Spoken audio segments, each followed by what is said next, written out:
Today I'm going to show you how I carve the hay bales for my scenes. Here's what they look like, and we start off with a 1x1x2 piece of basswood.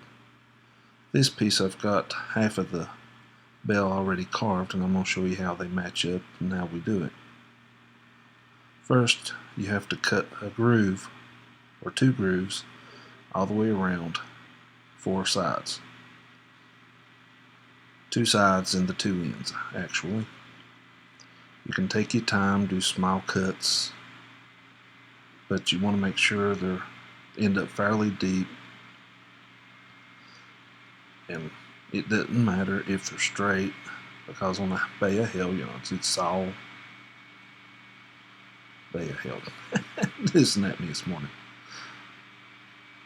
On hay bales, it's not all perfectly straight. It's just randomly compacted and strapped down with a piece of seagrass string, but you want to try and make them match up, but nothing has to be perfect here. The more uneven, the more it looks like a bale of hay.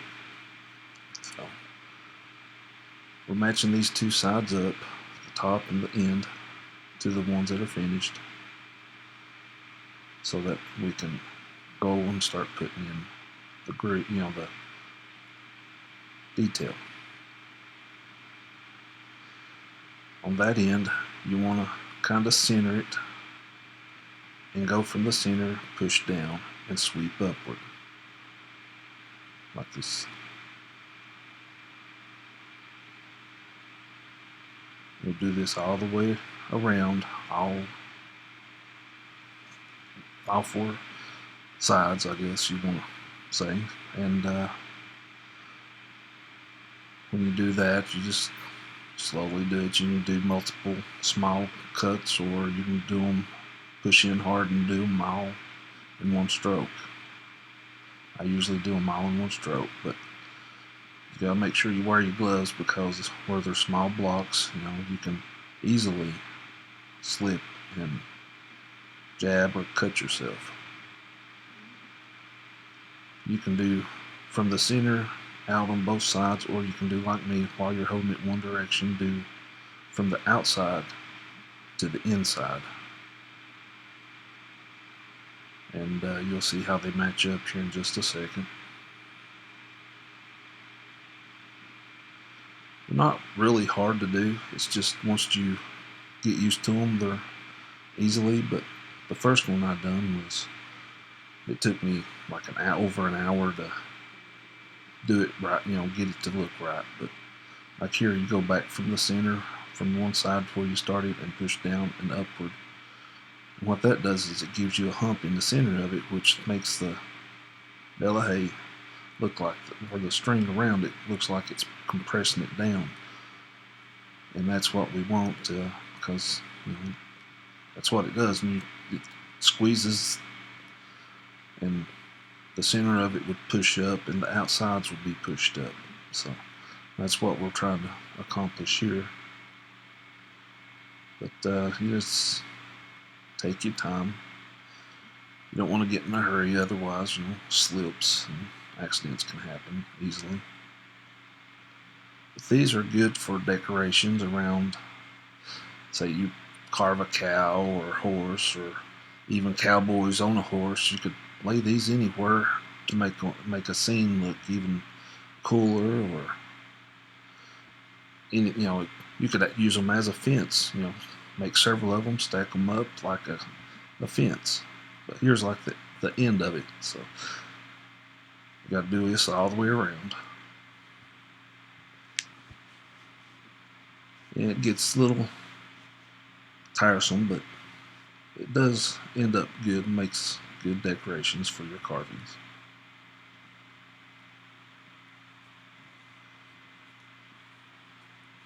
I created a barnyard scene, made a wagon, and it was loaded down with hay like this, which looked cool with the horse pulling the wagon. Then I had some in the barn loft with chickens roosting on it. I had a lot of compliments on it, and I was asked, about how I done the hay, because it looked really cool and really nice. So I thought I'd make a little video on how I done them. It may help or it may not for people to do something different. Just keep working all the way around the edges, like this one, out from the outside to the inside. And then that gives you the groove all the way around. But once you carve in like that, you want to take your V-chisel and just lightly go around the inside of that groove and make it more defined. One, because you're going to have a lot of jagged edges that doesn't meet and stuff. So you take your V-tool and just make one nice little straight groove, and that makes it look more like the string that's holding the hay together. That way when you paint it, you can paint a really dark, ooh, look at that, a really dark color of brown, or a really light compared to the color you'd make your hay, and it makes it look like the string's sticking out, or defined. But on these sides, you want to just do small, close lines all the way across. I usually do halfway up one side and then turn it over and go back and finish the other side. That way you're not having to take your time, start on one side and then do long strokes, because it don't have to be perfect. The more uneven they are, the better I think it looks, the more natural it looks. So it's just like keep going up.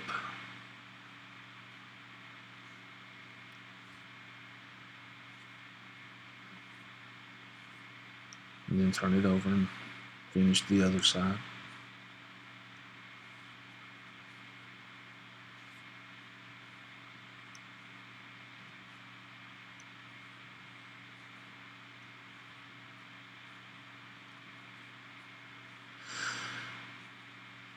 This side's not as hard as the ends. The ends are a little more difficult, but you just have to have a sharp tool and just take your time. You usually get 6 out of a piece of 1 by 1 by 12, so you can get 6 pieces or 6 bales out of it. Here I usually chip off the edges to give it more of a rough, natural look. So I do this all the way around the side and all the edges.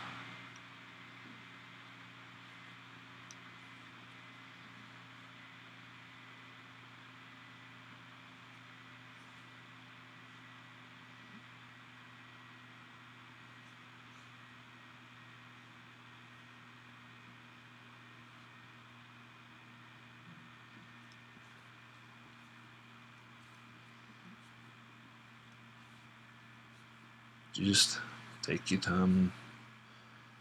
It doesn't have to be perfect, like I said, just one little chip at a time.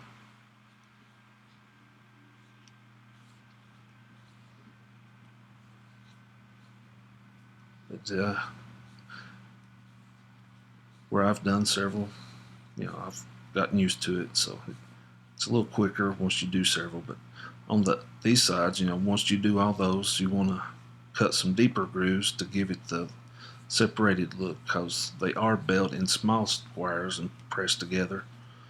So you cut these in by just going a little deeper, and I usually do about 6 of these. You don't have to do this, but I like to do it because where I've built hay, I know they come apart in small squares, and I just thought it gave it that extra little detail that makes it look more realistic. But just cut these in a little deeper, a little cut at a time. Where, like me, I get in a hurry and I'll try and cut it all at once, but little cuts at a time is great. Just take your time. It's fun, relaxing to me, so hopefully it is for you too. But it's about how I usually do it. I hope this helps. You know, it can turn something into a little bit better carving or just give it a little bit better look. Like I said, it could be a fence, it could just be an add-on or anything. If that's what they turn out to be, and you can just stack them, twist them, lay them out in separate bundles, or and all your chips that's laying on the table, you can use it as pieces falling apart. You know, just lay it around, and there they are. It's from a 1 by 1 by 2 inch piece of wood, and this is what I've got laid out so far to use. It does make a difference. Hope this helped.